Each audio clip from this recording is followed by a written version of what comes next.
मृदा, मृदा संसाधन। मिट्टी को ही मृदा संसाधन कहा जाता है। पृथ्वी पर जितने भी पेड़ पौधे, घास एवं झाड़ियां पाई जाती हैं, उनमें से अधिकांश मिट्टी में ही तो उगते हैं। ह्यूमस।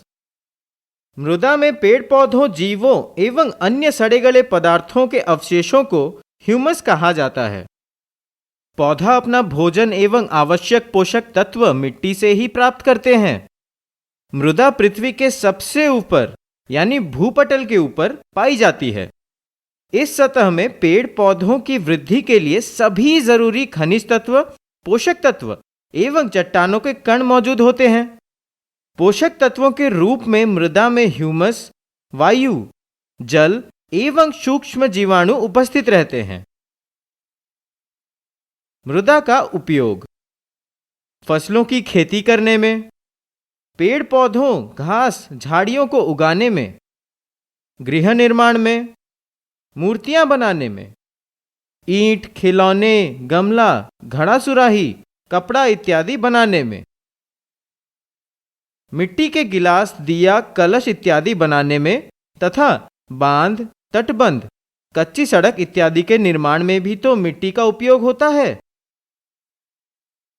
मृदा निर्माण।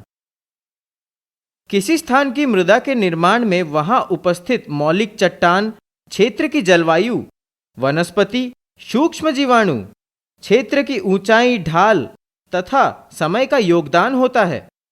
मृदा निर्माण प्रक्रिया में सबसे पहले मौलिक चट्टानें टूटती हैं।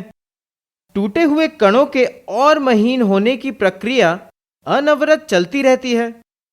हजारों लाखों वर्षों के बाद वह चट्टानी टुकड़ा भौतिक, रासायनिक एवं जैविक ऋतुक्षरण से महीन कणों में बदल जाता है, जो मृदा कहलाता है।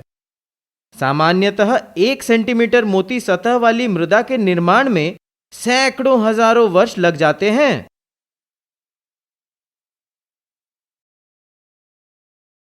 जैविक एवं रासायनिक ऋतुक्षरण।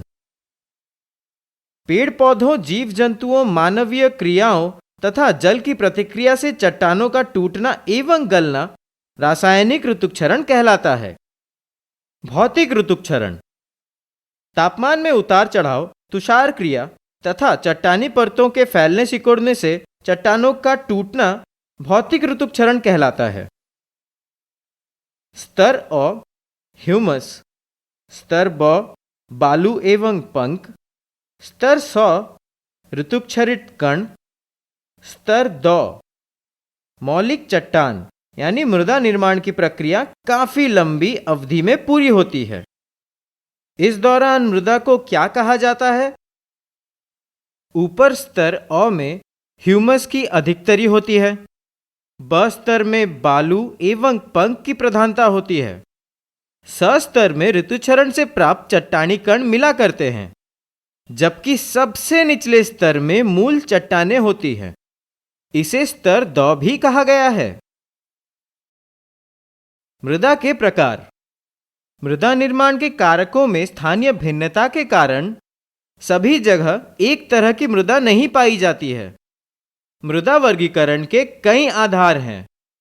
उर्वरता। इस आधार पर मृदा को उर्वर और अनुर्वर यानी बंजर 2 भागों में बांटा जाता है। उर्वर मृदा उपजाऊ होती है, जबकि अनुर्वर मृदा में उपजाऊपन कम होता है। नदी घाटी क्षेत्रों की मृदा उर्वर तथा पहाड़ी एवं मरुस्थलीय क्षेत्रों की मृदा अनुर्वर होती है। गठन या संरचना। इसके आधार पर मृदा को बलुई मृदा, चिकनी मृदा एवं दोमट मृदा में बांटा जाता है। बलुई मृदा में बालू और क्ले दोनों होते हैं, परंतु इसमें बालू का अंश अधिक होता है। चिकनी मृदा में क्ले की अधिकता होती है, जबकि दोमट मृदा में बालू और क्ले का मिश्रण लगभग समान अनुपात में होता है। रंग के आधार पर। इस आधार पर मिट्टी को लाल मृदा, काली मृदा, भूरी मृदा, बादामी मृदा में बांटा जाता है। भारत में मृदा। भारत में जलोढ़ मृदा, काली मृदा, लाल मृदा, पीली मृदा, लैटेराइट मृदा, मरुस्थलीय मृदा एवं बर्ततीय मृदा पाई जाती है। जलोढ़ मृदा देश की सभी नदी घाटियों में पाई जाती है। उत्तर भारत का विशाल मैदान पूर्णतः जलोढ़ निर्मित है। नवीन जलोढ़ को खादर एवं पुराने जलोढ़ को बांगर कहा जाता है। जलोढ़ मृदा चावल, गेहूं, मक्का, गन्ना एवं दलहन फसलों के उत्पादन के लिए उपयुक्त है। काली मृदा एल्यूमीनियम एवं लौह की उपस्थिति के कारण काली होती है। यह मृदा कपास की खेती के लिए सर्वाधिक उपयुक्त है। महाराष्ट्र, गुजरात, कर्नाटक, आंध्र प्रदेश तथा तमिलनाडु राज्यों में यह मृदा अधिक पाई जाती है।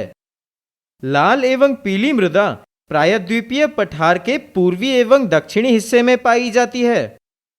लोहे के अंश के कारण इस मृदा का रंग लाल होता है। जल में मिलने के बाद यह मृदा पीली रंग की हो जाती है। ज्वार, बाजरा, मक्का, मूंगफली, तंबाकू और फलों के उत्पादन के लिए उपयुक्त यह मृदा उड़ीसा, झारखंड एवं मेघालय में पाया जाता है। लैटेराइट मृदा का निर्माण निक्षालन की प्रक्रिया से होती है, जो राजस्थान, सौराष्ट्र, कच्छ, पश्चिमी हरियाणा एवं दक्षिण पंजाब में पाई जाती है। पर्वतीय मृदा पर्वतीय क्षेत्र में पाई जाती है। मृदा अपरदन एवं संरक्षण। मिट्टी के निर्माण में हजारों लाखों वर्ष लगते हैं। नदियों का पानी अपने साथ काफी मात्रा में मिट्टी बहाकर ले जाती है। इस तरह तो धीरे धीरे सारी मृदा कट कर समुद्र में चली जाएगी। पेड़ पौधे, झाड़ियां एवं घासों की जड़ें मृदा को पकड़ कर रखती हैं, जिससे मृदा का उपरदन नहीं होता है। लेकिन पेड़ पौधे आदि के जड़ सहित कटने से वहां की मृदा ढीली पड़ जाती है, जिससे आसानी से अपरदन हो जाता है। मृदा अपरदन की दर को प्रभावित करने में जलवायु, वनस्पति विस्तार, स्थल रूप, भूमि की ढाल एवं मानवीय क्रियाएं मुख्य हैं। वनों की कटाई, पशुचारण, आकस्मिक तेज वर्षा, तेज पवनें, अवैज्ञानिक कृषि पद्धति तथा बाढ़ के प्रभाव से मृदा का अपरदन ज्यादा होता है। तेज पवनें या पानी के बहाव से मैदानी या चौरस क्षेत्र में सतत अपरदन होता है, जबकि ऊबड़ खाबड़ क्षेत्र में शूद्र नालिका व अवनालिका अपरदन होता है। मृदा अपरदन प्राकृतिक या मानवीय कारणों से मृदा की परतों का विस्थापन यानी बहकर उड़कर एक स्थान से दूसरे स्थान चले जाना मृदा अपरदन कहलाता है। मृदा अपरदन के कारण मृदा के मौलिक गुणों एवं उर्वरता में कमी आने लगती है। इसका असर फसलों, फलों एवं साग सब्जियों के उत्पादन पर पड़ता है। इसलिए मृदा संरक्षण के उपायों को अपनाना जरूरी है। मृदा संरक्षण के लिए हमें निम्न उपायों को अपनाना चाहिए। पर्वतीय ढलानों पर वृक्षारोपण करना, बंजर भूमि पर घास लगाना, फसल चक्र तकनीक को अपनाना, खेती के वैज्ञानिक तकनीक को अपनाना, जैविक खाद का प्रयोग करना।